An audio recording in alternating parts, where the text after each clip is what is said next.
쌀이 울타리에 와주셔서 고맙습니다.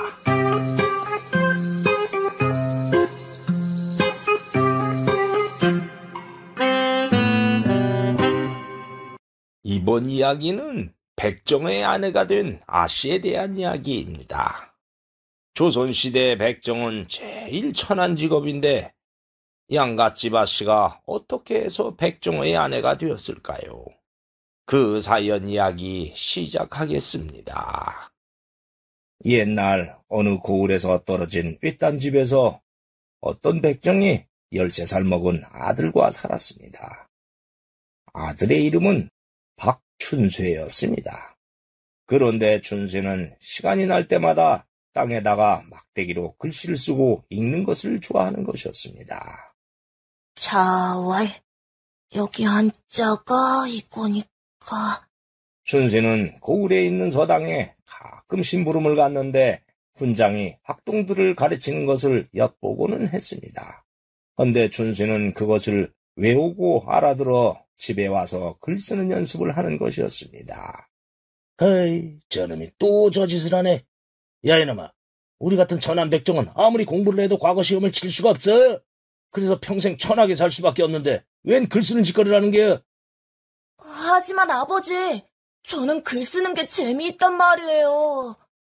헤이, 저놈이 자이자. 춘쇠가 고집을 꺾지 않자 아버지는 걱정이 이만저만이 아니었습니다.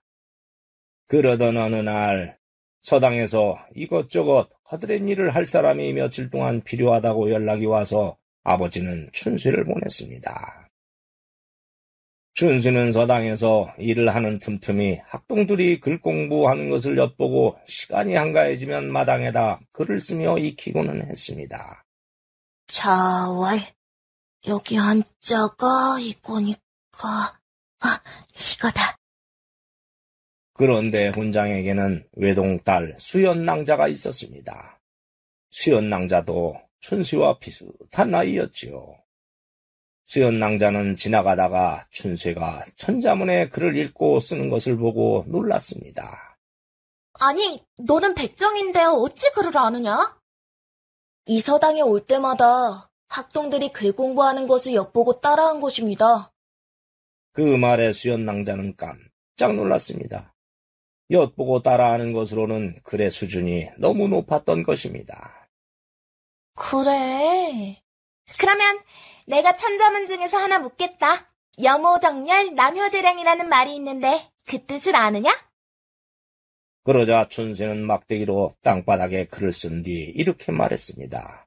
예, 여자는 정조를 굳게 지키고 행실을 단정히 해야 하고 남자는 재능을 닦고 어진 것을 본받아야 한다는 뜻입니다.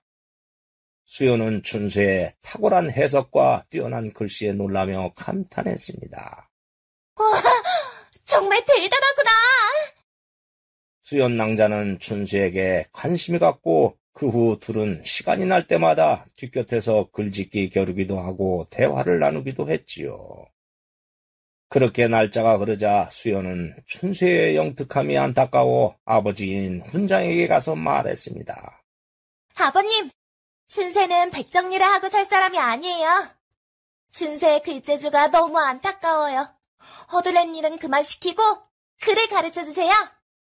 네 뜻은 잘 알겠다. 하나, 나도 이 서당을 꾸려나가야 하는데 무료로 글을 가르치면 서당 운영이 어려워. 그렇게는 하지 못하니 그리 알고 있거라. 아버지! 수연은 아버지가 거절하자 절망감에 가슴이 내려앉는 것 같았습니다. 그동안 춘쇠를 좋아하는 마음까지 생겨버렸기 때문이었습니다. 춘쇠도 수연낭자에게 마음이 있었지만 천한 백정 신분이라 감히 감정을 보인다는 건 꿈도 꾸지 못할 일이라 속으로만 담고 있었지요. 어쨌든 그래서 춘쇠는 서당 일을 다 마치고 집으로 돌아갔습니다. 그러던 어느 날이었습니다. 춘쇠가 산고개를 넘어오는데 어떤 낭자가 다리를 붙들고 비명을 지르고 있는 것이 아닙니까?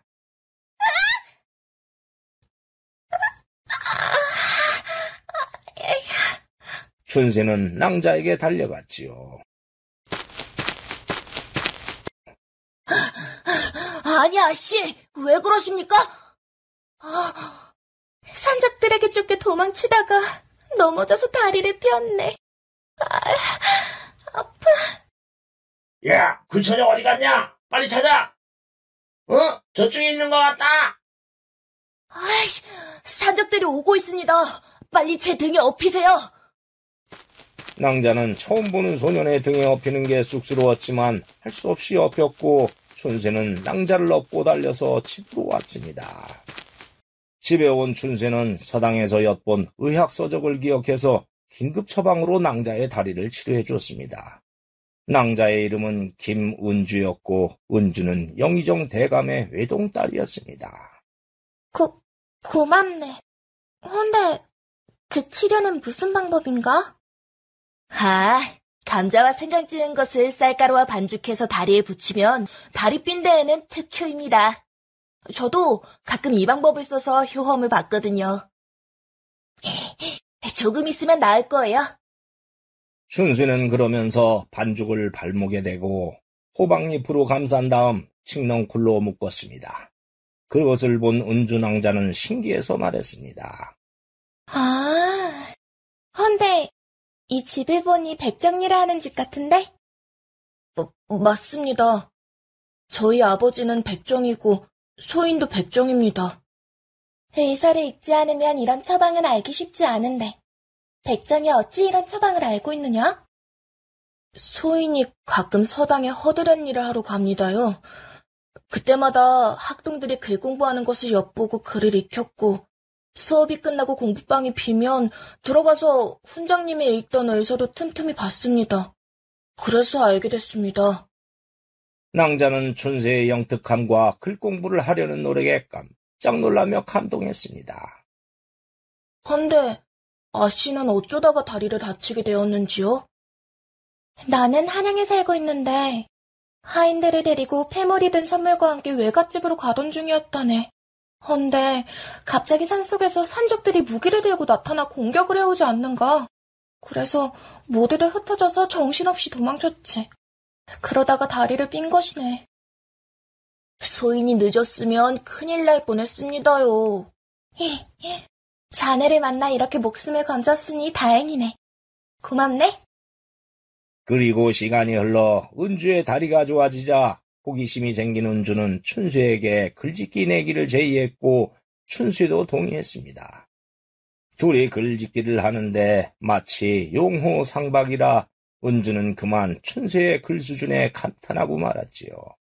그러나 춘새가 서당에 낼 수업료가 없어서 글 공부를 더 할 수 없는 사정을 듣고서 은주는 안타까운 마음이 들었습니다. 다음 날 산속에서 도망쳤던 하인들이 수소문해서 춘새의 집으로 찾아왔습니다.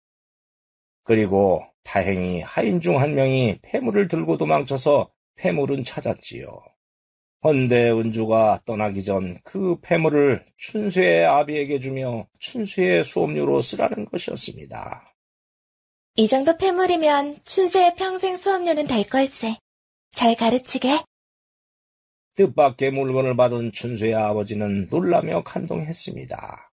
그리고 은주는 하인들과 함께 한양으로 떠났지요. 그렇게 해서 수업료를 받은 훈장은 춘새에게 학문을 가르치기로 했습니다. 그런데 학동들의 부모들이 찾아와서 자기 자식이 천한 백정의 자식과 함께 공부하는 것은 용납할 수 없다며 데모를 하는 것이 아닙니까? 그래서 훈장은 어쩔 수 없이 방과 후에 춘새에게 개인 지도를 해주었습니다. 예나 지금이나 학부모의 갑질은 여전했나 봅니다. 어쨌든 수연은 춘새가 공부를 하게 되어 함께 있게 되었으니 하늘을 날아가는 기쁨에 젖었지요. 그래서 틈나는 대로 춘새에게 먹을 것을 가져다 주었고 둘의 애틋한 감정도 더 깊어져 갔습니다. 그리고 세월이 흘러 어느덧 춘새의 나이가 20살이 되었고 조정에서 과거 시험을 연다는 소식이 들려왔습니다. 춘새는 과거를 보고 싶었지만은 신분이 백정이라 포기할 수밖에 없으니 곁에서 보는 수연은 안타까움을 금치 못했지요. 그런데 웬일인지 훈장이 춘세를 불러 다음과 같은 말을 하는 것이 아닙니까? 네가 과거를 볼 방법이 있다. 수연이 오라버니가 어렸을 때 세상을 떠났는데 아직 관아에 호적이 남아있으니 네가 오라버니로 이름을 바꿔서 시험을 치르면 되지 않겠느냐. 그 말을 들은 춘세는 훈장의 배려에 너무 고마웠습니다. 그렇게 해서 춘세는 훈장의 아들 수일이라는 이름으로 변신했습니다. 그리고 훈장은 다음과 같은 말도 덧붙였습니다. 그리고 한양에 도착하거든 내가 알려주는 주막에서 묵어라. 그 주문은 잘 아는 사람이라 너에게 숙식비를 받지 않겠다. 훈장의 말을 기억한 춘세는 수연낭자와 아쉬운 작별을 한 뒤 과거를 보러 한양으로 떠났지요. 그렇게 떠난 춘세는 한양에 도착해서 훈장님이 알려준 주막에 머물렀습니다. 주문은 기다렸다는 듯이 춘세를 맞아 숙식을 무료로 해주는 것이었습니다. 그렇게 이틀을 머물며 과거 시험날을 기다리고 있는데 밤이 되자 주모가 춘세에게 어떤 부탁을 하는 것이었습니다. 큰 대감댁에서 음식을 주문했는데 후문으로 가서 음식을 찬모에게 전해주라는 것이었습니다. 춘세는 공짜로 숙식 제공을 받고 있던 터라 기꺼이 심부름을 갔지요. 춘세가 대감댁을 물어서 후문에 도착했는데 문이 조금 열려있고 그 안에서 어떤 낭자의 글 읽는 소리가 낭낭하게 들리는 것이 아닙니까? 자왈, 하기 시습지면 부력 열어라. 공자께서 말씀하시기를 배우고 때때로 그것을 익힌다면 즐겁지 아니한가? 그래서 그 소리에 빠져 음식이 든 보퉁이를 놓고 후문 안으로 들어갔지요. 헌데 뒤채에 있는 별당에서 글 읽는 소리가 들려오는 것이었습니다. 글을 좋아하는 춘세라 그 소리가 어찌나 낭낭한지 그만 넋을 잃다시피 하며 듣고 있는데 하인들이 춘세를 보더니 도둑으로 보고 소리치는 것이었습니다. 저기 도둑이 들었다. 아씨가 위험하다. 저를 잡아라. 춘세는 하인들에게 꼼짝없이 도둑으로 몰려 오랏줄에 묶여버렸습니다. 그러자 방문을 열며 어떤 낭자가 나오는 것이었습니다. 어둠 속이라 방문 앞에 서 있는 낭자의 등 뒤에 호롱불이 있어 얼굴을 식별하기 어려웠는데 낭자가 이렇게 소리치는 것이 아닙니까? 너는 누구인데 감히 우리 집에 도둑질을 하려고 왔느냐? 나는 도둑질하러 온 것이 아니오. 이 집에 음식을 전하러 왔다가 아녀자의 책 읽는 소리가 너무 낭낭해서 그 소리에 빠져들어왔던 것이오. 닥쳐라. 뻔한 거짓말에 속을 줄 아느냐? 네가 글을 잘 안다면 네 말을 믿겠다. 글을 잘 아느냐? 아는 만큼은 알고 있어. 그래. 그럼 지금부터 내가 말하는 글이 무슨 뜻인지 말해보거라. 낭자는 그러면서 한자에 운을 띄워 말했고 춘세는 막힘없이 그 뜻과 유래를 줄줄 말해주었습니다. 그러자 낭자는 끄덕이더니 이렇게 말하는 것이었습니다. 하나도 틀리지 않는 걸 보니 진짜인 것 같구나. 그때 문 밖에서 하인이 음식이 든 보퉁이를 들고 와서 진짜라고 말했습니다. 그러자 낭자는 춘세를 풀어주었습니다. 그렇게 한바탕 난리를 치른 춘세는 이틀 후에 과거 시험을 치렀습니다. 그 결과 장원으로 뽑혔고 춘세는 기뻐하며 시상식장 앞으로 갔지요. 시상식장에는 고관들이 앉아 있었고 영의정이 수상식을 하려고 준비하고 있었습니다. 춘세는 그동안의 고생이 씻겨나가는 것 같아서 할병없이 기뻤지요. 그런데 그때 포도청에서 군관이 와서 춘세가 훈장의 아들로 이름을 바꾸어서 응시했다는 것을 영의정에게 보고했습니다. 그것을 안 영의정은 노발대발했습니다. 네 이런 괘씸한 놈이 있나? 이름을 바꾸어서 시험을 보다니 너는 조정을 능멸했으니 능지처참을 해도 모자라겠다. 여봐라! 저놈을 당장 끌어내서 처형시켜라! 대감, 용서해 주십시오. 그렇게 춘세의 목숨이 사라질 위기에 놓였을 때 영의정에게 서신 한 장이 도착했습니다. 그것은 영의정의 딸 은주가 보낸 글이었습니다. 아버님, 조선 최고의 과학자였던 장영실도 노비 출신인데 종삼품까지 관직을 하지 않았는지요? 그렇듯 춘세를 노비라 하여 내치신다면 그것은 나라에 큰일을 할 사람을 버리는 실수를 하는 것일 수도 있습니다. 소녀 바라건대 부디 헤아려 주십시오. 영의정은 글을 읽고 춘세를 어떻게 처리해야 할지 결정을 내리기 어려웠습니다. 그리고 운주가 어떤 사연으로 춘세를 알고 있는지 궁금했습니다. 그래서 일단 감옥에 하옥시킨 뒤 밤이 깊어지자 춘세에게 갔습니다. 네가 내 딸을 알고 있느냐? 소인 같은 백정이 어찌 대감의 따님을 알겠습니까? 모르옵니다. 그때 은주낭자가 감옥에 나타났습니다. 아버님, 소녀는 그 도련님을 알고 있습니다. 아니, 네가 여기 무슨 일로 왔느냐? 아니, 대감의 따님이 은주낭자였는지요? 예, 도련님. 소녀이옵니다. 아버님, 저분은 저를 산속에서 산적들로부터 목숨을 구해준 생명의 은인이었습니다. 뭐야? 그럼 저자가 네가 말했던 그 생명의 은인이었더냐? 예, 맞아요. 그리고 저분은 선한 백정이지만 총명하고 심성이 착한 데다 글을 배우려는 노력이 안타까워 제가 지금까지 뒤에서 글 공부를 도왔습니다. 그리고 은주는 아버님에게 그간의 이야기를 이어갔습니다. 은주가 춘수와 헤어져 한양으로 온 후 춘수의 글 공부를 도우려고 그 후에도 사람을 보내서 도와줘 왔던 것이었습니다. 그리하여 훈장에게 춘수를 죽은 아들 이름으로 바꾸어 과거 응시에 보내라고 했던 것도 은주였고 주막과 음식도 자기가 꾸민 것이었습니다. 도련님을 별당으로 오게 한 것은 공부가 얼마나 되었는지 알아보려고 했던 것이었습니다. 만약 공부가 부족했다면 다시 고향으로 보내려고 했지만 과거 급제를 할 만한 수준이어서 안 됐죠.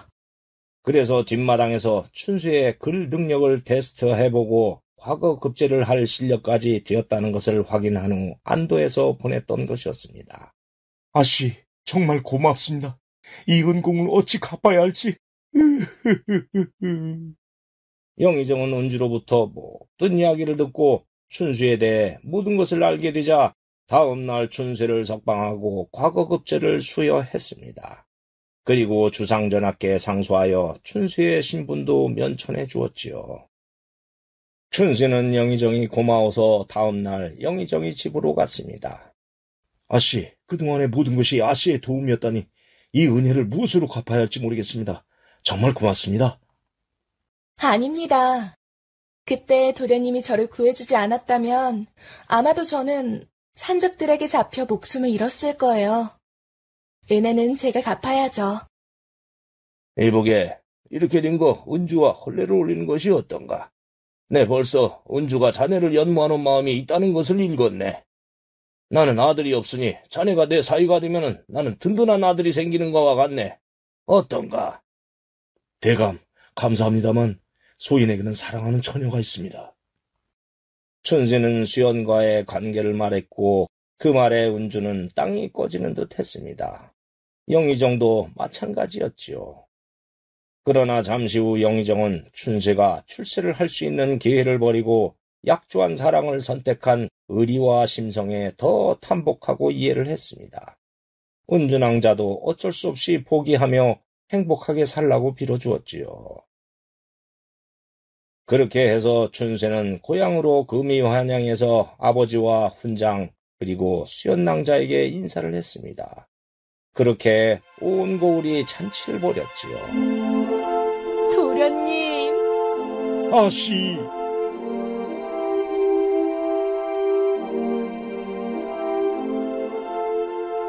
그 후 춘세와 수연은 혼례를 올렸고 한양에서 잘 살았습니다. 그런데 이게 웬일일까요? 몇 년 후에 수연이 갑자기 병을 얻어 그만 세상을 떠나고 말았습니다. 그러니 춘세는 망연자실해서 살 기운이 없어졌지요. 따라서 호라비가 사는 집이니 집안 살림도 엉망이 되어버렸습니다. 그렇게 세월이 흐르고 어느 날 춘세가 입는 관복에 실이 터져 옷이 엉망이 되어버렸습니다.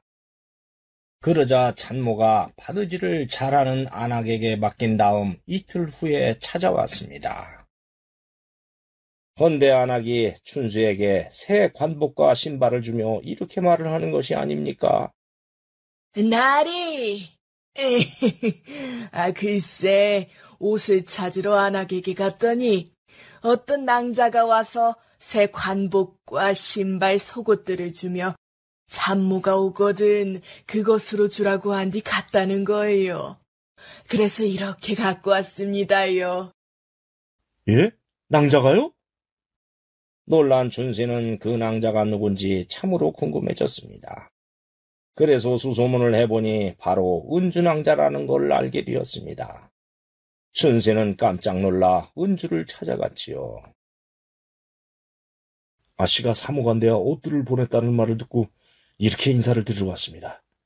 아녀자가 없이 홀로 살고 계시니 안방 살림이 좋지 않을 거란 생각에 보내드린 것입니다. 괜찮지 마십시오. 저는 아씨께서 벌써 좋은 가문의 배필을 만나 혼인했을 것으로 생각했습니다. 헌데 아직도 혼인을 안 하고 있었는지요? 나리도 한 번 정한 사람을 저버리지 않았듯이 저 역시 나리를 한 번 마음으로 정하고 나니 다른 사람을 품을 수 없어서 이렇게 살고 있습니다. 그 말에 춘세는 감격하여 눈물이 흐르는 것이었습니다. 아씨! 나리! 그렇게 해서 두 사람은 혼례를 올렸고 오래 행복하게 살았다고 합니다. 사랑은 한 번 정하면 변치 않는 것이 진실한 사랑이라지요. 그러나 모든 운명은 또 그렇게 흘러 인연대로 맺어지나 봅니다. 오늘 이야기 여기에서 마치겠습니다. 감사합니다. 구독과 좋아요를 누르면 다음에 영상이 새로 만들어졌을 때 먼저 보실 수 있습니다.